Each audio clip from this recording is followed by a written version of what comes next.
Hey, welcome to my basement, everybody. We've got another special episode of Vic's Basement for you in celebration of the launch of Star Wars The Bad Batch. I got a chance to speak with two executive producers on the show, Jennifer Corbett and Brad Rau, as well as the voice of The Bad Batch himself, Dee Bradley Baker. And we're going to get to those interviews in just a second, but first I have to tell you that this episode is brought to you by our friends at the Gaming Stadium. They are Canada's leader in online esports tournament facilitation. They've got tournaments happening every weekend, and you don't want to miss out on the action. You can join up with them at tgs.gg. All right, let's get started with The Bad Batch. Victor Lucas from Electric Playground. I'm with Dee Bradley Baker, and it's been a couple of years. We were on stage together at New York Comic Con for a Lego game, but I just watched the first episode of The Bad Batch, was immensely entertained. Oh, good. Fantastic show. Can you tell us who these characters are? I mean, apart from their names, which kind of define some of their characteristics, what's the difference between these characters and who are they? The Bad Batch are they're a team of kind of specialized, supercharged clones that are different from the regular clones in that they each are physically a little bit modified, but they each have a kind of it's almost a superpower. Not quite that far, but they have a super ability that when you add them all together, they become this amazing, unstoppable force to be reckoned with in a military or conflict situation. And so they operate in a uniquely improvisational, on-the-fly kind of manner that also adds for a lot of fun. In addition to that, the difference of their characters is a really interesting dynamic. They're very different in personality and tone, and there's a lot of humor in that.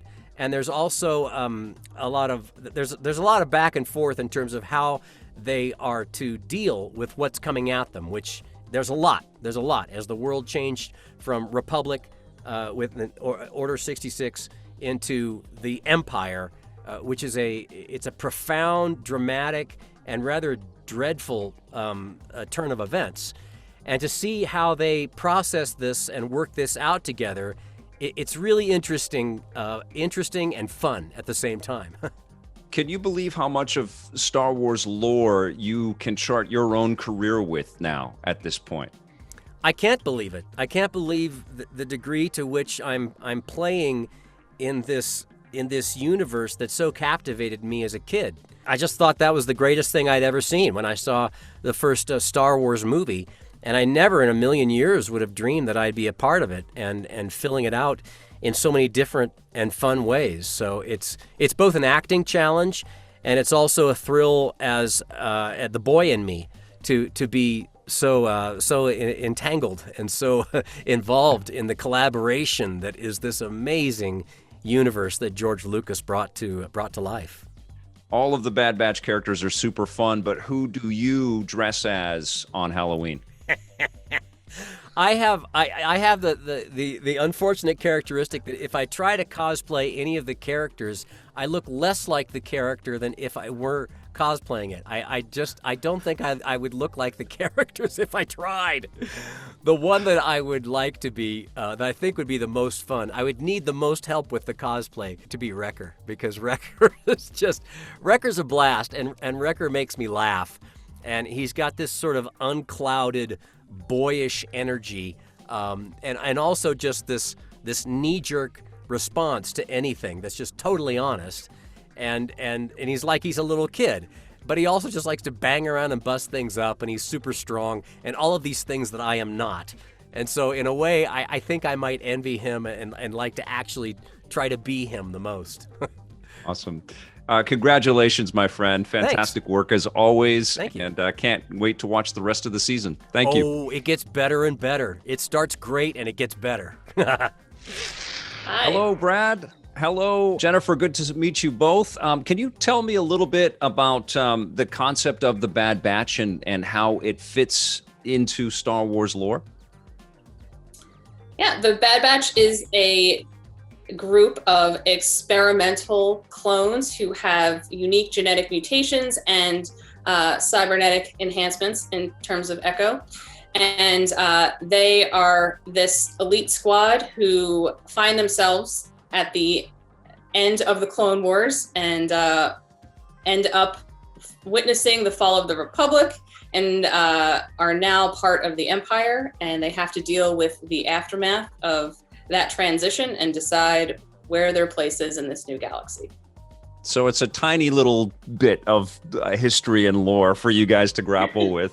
This actually seems like the most dangerous time period in what we have seen in Star Wars history, because you can feel it right out of the gate with Order 66 happening before their eyes. Nobody knows who to trust at all. It just feels like everybody is backstabbing and incredibly dangerous. Brad, this must be terrific fodder for you guys to craft some stories and to give us some different perspectives on all this.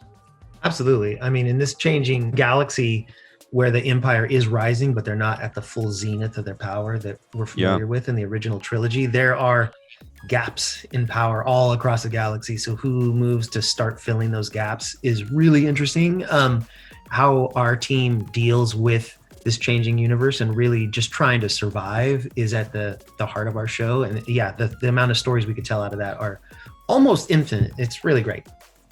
Is there a concerted effort on the part of the production team to kind of humanize the clones? I mean, we saw huge efforts with that with the Clone Wars series, but now it's almost like there's another slant to this. There are ostracized clones and clones that aren't good enough to be regular clones.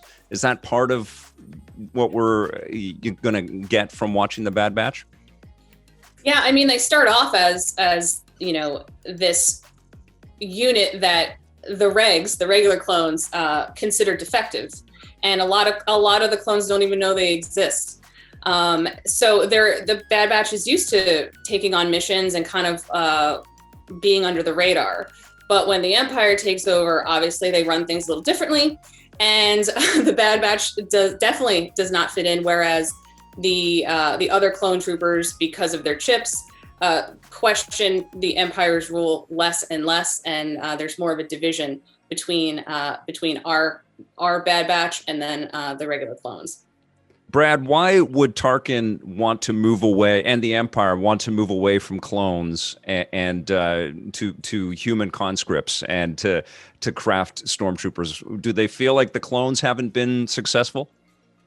That is a really big question. I will say that we get into the why and the what and the when and the how in our show. Some of it I want to save for you to watch during the show, but we deal with all of that. It's something that, as a massive Star Wars fan myself, that I've always wondered, like, how did that happen? We see all the clones, and then the stormtroopers. What happened to all the clones? What made that decision? Why did they do that? Or we deal with all of that in the show, and it's a lot of fun. It's really fun. That's awesome. Jennifer, do you want to tease any of the cameos, any returning characters that we can look forward to in this first season? I mean, I can tease what was seen in the trailer, which is Fennec Shand and Saw Gerrera.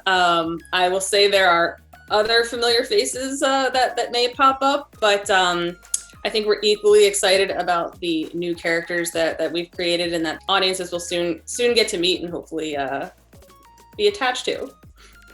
Well, I love the first episode, and it's a real treat to meet and talk with you both. Congratulations on launching The Bad Batch. Thank you so much.